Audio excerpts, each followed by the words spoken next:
Please welcome to the stage, Richard Townhill, Vice President of Product Marketing, RingCentral.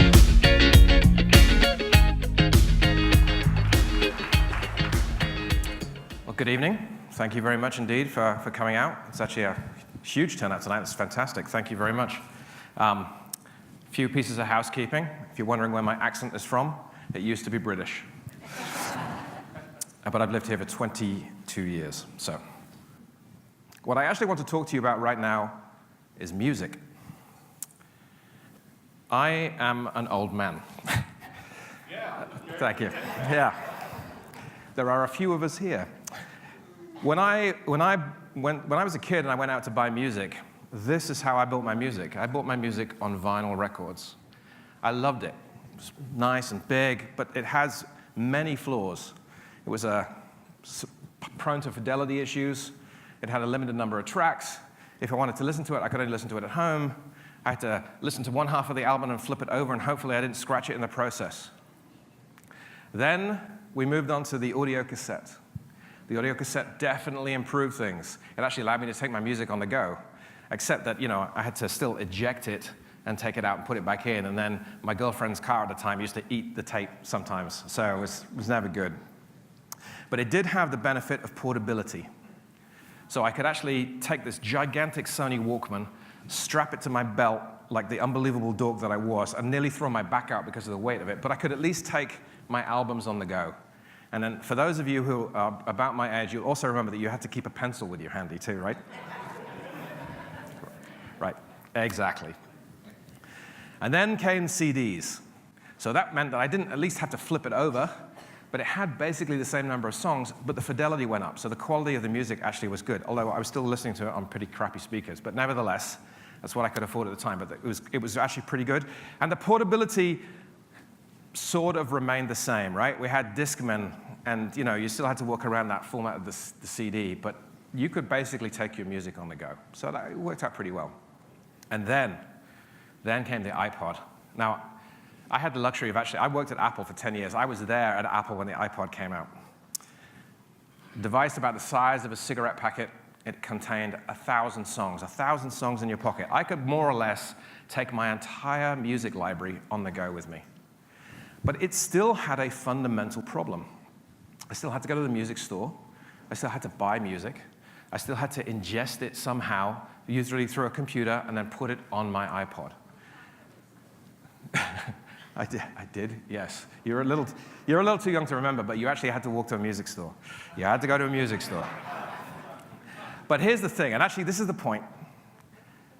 It wasn't really until we injected the cloud into all of this that it changed everything, right? So now my experience is I can now listen to any song written by any artist at any time ever, no matter where I am.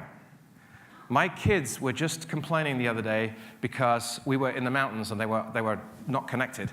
And their favorite, Rez, is one of their favorite artists, had just released a new album, and they were like, we can't download it. I'm like, do you have any idea what it was like trying to buy a vinyl record? So the web changed everything about music, and the same is true in business as well. The web changes everything. The cloud changes everything. And if you start to think about this, you've got all of these different aspects that are all centralized through the cloud. You've got technology, exactly what we've just been talking about. Now, I have a device in my pocket which is incredibly powerful, which I take with me everywhere I go. I get anxiety if it's more than 6 feet away from me. It's on the table right there, right now, and I'm already a bit sweaty. We have a globalized workforce. So the power of the cloud means that we can connect people no matter where they live. This means that as a company, RingCentral, for example, has offices in St. Petersburg and has offices in China. We can actually employ the best talent no matter where they live, and that is really, really important. And then finally, people like me are being replaced by people like you, who are from a modern generation, who communicate very differently, right? So the way I used to communicate with my friends as a teenager is very different to the way my sons as teenagers communicate with their friends, substantially different. And as they move into the workforce, they're going to bring that behavior with them. So let's talk a little bit about what this means in terms of the sheer scale of this. So 3.8 billion people around the world are connected using 8.4 billion devices. Now, those numbers are just frankly staggering. The human brain actually has very little capacity to process numbers that are very big or very small. And these numbers are enormous. And so when you think about what this means in the workforce today, this means that no matter who your employee is, from a retail clerk in a store to a dental assistant to the CEO, these guys are all connected no matter what they're doing because of these devices that are in their pocket. The other thing is that the workplace itself is evolving. 85% of the jobs that will exist in 2030 haven't even been invented yet. So actually, we're going to invite Bala up later on from First Bank, and he and I were actually having a conversation earlier on. When I had my first job in high tech was distributing software updates on 8-inch floppy disks. No, not the 3.5, not the 5 1/4, but the 8-inch floppy disk, and it held about like 140K, I think, at the time. Anyway, that job doesn't exist anymore. Because we have digital delivery. And so if you start to think about that evolution, there are people on my team that have job titles that didn't even exist when I started out in the workforce. To underscore that point about the millennials in the workforce, all right, so the process of change and the number of people that are coming into the workforce is also going to dramatically increase. And so you need to make sure that if you're deploying technology, and you're specifically, if you're deploying communication tools, that you have the capacity to adapt to that change which is coming with it. And then, as a sobering thought, my final piece of data on this subject is, if you take a look at the S&P 500 and take a look at the pace of change, the longevity of those companies in that S&P 500 is substantially reducing. Now, RingCentral, I think, is one of the companies that can take advantage of that, and I expect to be having this conversation with you, standing in front of you again in a few years, where we're in the Fortune 500, or the S&P 500. But so, some people are scared by this, other people are excited by it. But either way, it underscores just the capacity for change and the rate of change which is taking place. And I'm not just talking about in tech, I'm just talking about in business in general. So, right, I want you to bear all of those elements in mind, and now I want to bring it kind of a little bit more personal. Let's talk about how we communicate on a daily basis, and let's see how these things start to affect us. If you imagine a graph where the x-axis is time and the y-axis is engagement, and you think about your day, during the course of the day, I will need to talk to Jim. I will need to have a meeting with Jim and Heather. I will need to email a few people. And actually what happens is, I have varying forms of communication that go through different levels of engagement, right? So I have emails, which is asynchronous. I send an email. I don't expect an immediate response. That's the nature of the communication vehicle. Nowadays, we have instant messaging, so I can instant message backwards and forwards. Then what I refer to as furious chat. And I'm sure a few of you have experienced this. You're typing an instant message, and you're trying to make a point, but the other person is also trying to make a point, and you can see that they're typing, just wait, let me finish my point, but they're still typing, right? Yeah, see, I know you know what I'm talking about. Furious chat, like going backwards and forwards. And at some point, you reach a point where you're like, you know what we need to do? We just need to pick up the phone. We just need to make a phone call. So I get Jim on the phone, and we have a conversation. And it turns out that actually what I need to do is I need to send him some documentation. So if I have his email, that's great. If I don't, I have to find a way of getting it to him. Then it turns out that we need to engage a whole bunch of other people, and so we have to call a meeting. But as human beings, we think of this as a relatively smooth engagement graph. Even the words we use, I need to talk to Jim, I need to meet with Heather. We don't think about this in terms of technical parlance. We just think about it as a seamless flow of communication that we have to deal with. The problem lies when you get involved in technology and you apply IT thinking and technology company thinking to this, because this beautiful kind of smooth engagement curve changes.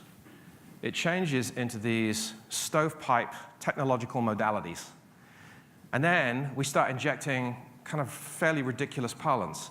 We start talking about UCAS and collaboration, workstream collaboration, even worse, right? So when I leave for work in the morning, my kids don't say to me, hey, Dad, have fun collaborating today. People just don't talk like that. So what happens is that you get all of your daily engagement governed by technological stovepipes. And what happens is that as you move through those vertical graphs, as you move through those varying colors on that graph, what happens is that you encounter friction. Oh, Jim, I need to send you that presentation. What's your email address? Oh, you know what? We need to get more people involved. We have to synchronize our calendars. And then they get into the meeting, and they're like, where is I didn't get the email. Oh, my God, I forgot to copy you on it. At the end of it, how many times have you heard, show of hands, how many times have you heard, hey, can you share that presentation with me after the end of the meeting? I mean, seriously, right? It happens every single time. And then it becomes a copy and paste nightmare to make sure that you've got everybody that you've invited to the meeting in. So what happens is, as human beings, we just deal with it. But every time you move through one of those stovepipes, there's friction and there's data loss. So when you start to think about it, you've got emails, phone calls, team messaging, text, social media, audio conference calls. Basically, it's overwhelming. And 70% of workers say that their communications volume is a challenge. In fact, RingCentral did a bunch of research and actually did a survey, and we sort of packaged it in this parlance of app overload. But the average number of apps that a worker needs to deal with on a regular basis in order to be able to get their job done, in order to seamlessly communicate on that graph is 4. And it's overwhelming. So, RingCentral, as a company, decided we need to do something about it. We decided that we don't want to be one of those technological stovepipes. We want to break this down, and we want to stop thinking about it the way technology companies think about it, and we want to think about it the way human beings think about it. So actually, we like to think of it as human communication. And today is a particularly auspicious day to be having this forum, because actually today is the day that we released the first version of our unified client application. So it's not just me standing up here spouting a bunch of words and hyperbole, it's actually putting our money where our mouth is. And actually, to show you, because we're actually going to do a live demo, I'm going to invite Jim Payne up on stage to actually give you a demonstration of exactly what I'm talking about. Jim.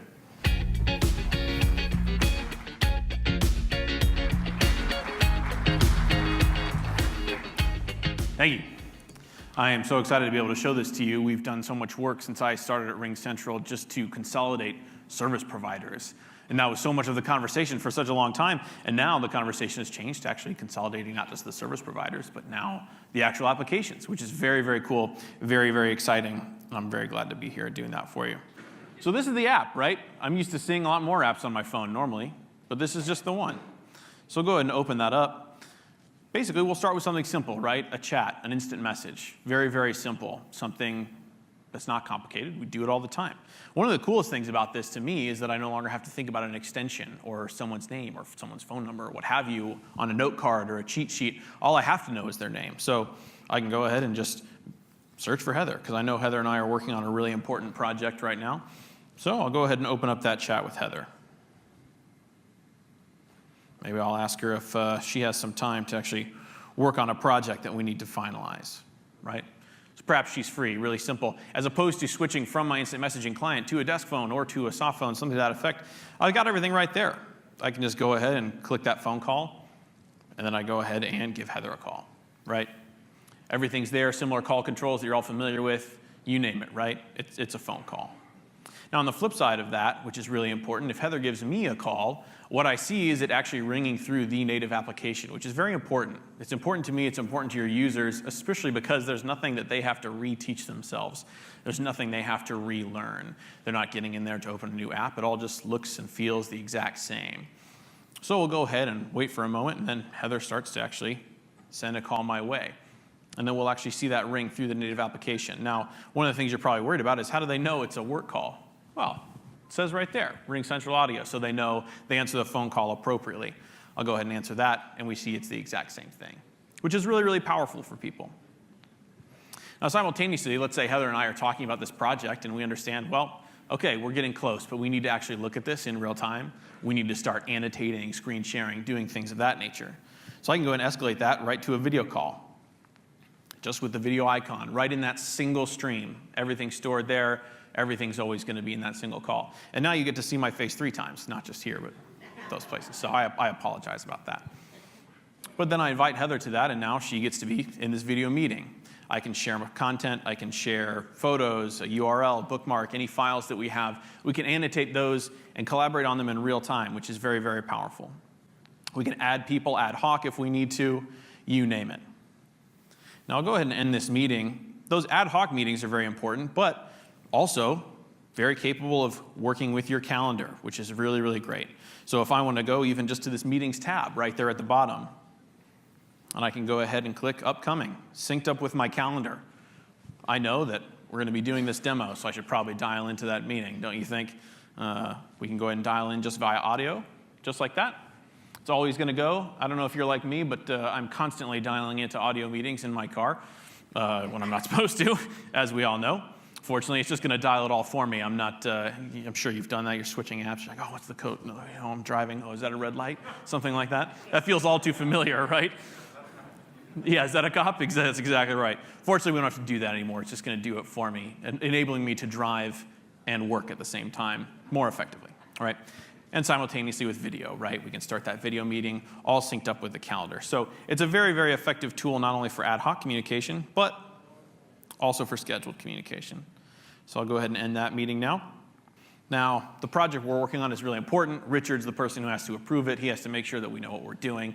So now we can go ahead and get into the project. This is a _1 maximum importance project. That's how I know it's important. So I can actually get in there. I can start an audio conference with that all too familiar audio conferencing symbol that everyone can join ad hoc if need be, or I can just start the video conference. We can all be on video. Heather and I can share the project that we've been working on. Richard can go ahead and take a look at it, make sure it's all working okay. Now I, as the person who controls it, conveniently can go ahead and mute all participants. I'm sure you're all very familiar with the experience of entering a conference room. Someone dials into a conference phone. They also dial in on their computer. They leave the audio on. It's problematic. That great feedback loop comes in. Feels really nice, doesn't it? Oh, whose audio is on? Who's doing that? Why are you doing that? Oh my God, right? Nobody likes that. So fortunately, I have full control, even just from this mobile app. Desktop app as well, available across all devices, right? Ubiquitous, as we talked about. We want to make sure people can use the devices that they want to use. I'm sure you're familiar with people who maybe work at your company, and if you gave them a soft phone, they would run riot because they like their desk phone. They want to dial in with a PIN number, things like that. It's important that people use the devices that they want to use. So we'll go ahead and end that. Now, what's really great is I can go ahead. Richard likes it. Richard, did everything look okay? Richard gives us the seal of approval. So now I can actually complete my task right there. Project is completed. Perfect. Now I go back. Everyone knows that Heather and I did the work we were supposed to do. It is of high quality, and everything is going to be fine. Right? And now we can even share the file if we want to, just by clicking that Add button and sharing any file that's actually connected to our Google Drive, to Dropbox, to Box, you name it. And it'll persist inside that single stream of communications. Now, one of the best parts about this is also the actual federated presence across. I'm not worried about, oh, is Jim available on his phone? But I don't know, he might be instant messaging, he might be in a meeting, something like that. Because this is all here, I know at all times if Richard is busy or if he's not. So I don't have to actually worry about those things. That federated presence is really, really great. And I can also do a custom status for myself, which is very, very easy. So it's a little surprising that it says I'm available. I should probably say, on stage. Maybe people don't want to bother me, right? This is very, very effective. It's an effective tool, and it's a really, really great way for people to work together. So you see that, right? One app. That looks pretty good. Most of us are probably looking at something more in this vein, right? 8 apps to 1. That feels a lot better, and that's a real thing for me, Even every user having access to this is very important. As opposed to 8 services, a bunch of different services, you've just got one, and everybody has it. I remember my first job having to share a video conferencing license, right? Right out of college, there were 10 of us at the company, and if I wanted to do a video conference, I better check the shared calendar, make sure that nobody's using the license or the login, right? Now I just have access to everything I need no matter what. This is very, very powerful for people. It also can even help eliminate an extra device. Some of y'all might be supporting work phones for some of your people. That's still a thing a lot of my friends have, depending on where they work. They have 2 phones. That's crazy. That's crazy to me. Now it's just one phone. It's one piece of hardware. It's one application. This is really, really exciting stuff, and I'm really excited that it's here. We'd love to show you guys more, even do a tailored demonstration to you. Love to show you the administrator portal, how it gets administrated, show you a little bit more. So come find us afterwards for sure. So that's the thing, right? One app allowing you to call, message, meet, share, chat, collaborate across all your devices no matter what. And that's what we believe. That's what we're trying to do here. We're very excited about it. That's not all we do. We believe in collaborative communications. It's all started with PBX. I started at RingCentral about 6 years ago, and all we were doing is just taking the PBX out of the closet and putting it in the cloud. That was all we were thinking about, right? And things have evolved so much since then with really robust contact center technology, cloud PBX, video messaging, team messaging, all in one application. We're very excited about it. And it's available across the globe just for you guys. Wherever you have offices, we want to be there too. We're continuing to aggressively expand. And this is really important too, because it's expensive and difficult to manage international deployments. But now I can deploy 1,000 users in Australia if I wanted to from this. Right here on stage, it would take me 2 to 3 minutes, and those people could be working together and communicating instantly. It's very, very important to us. Fortunately, I feel like we're succeeding.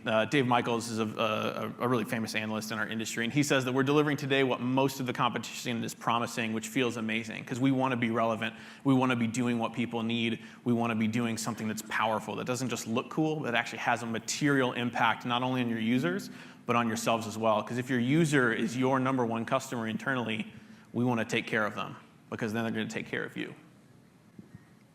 Once you become a customer, we care a lot about customer satisfaction. We care a lot about support. We don't just want to leave you in the dark. We do really well with this. We measure it. We're always working, always trying to improve in that capacity, and we're proud to say that we're doing a good job in that. We also have a lot of great customers. We have one great customer who's here tonight. I'm excited for y'all to hear from him.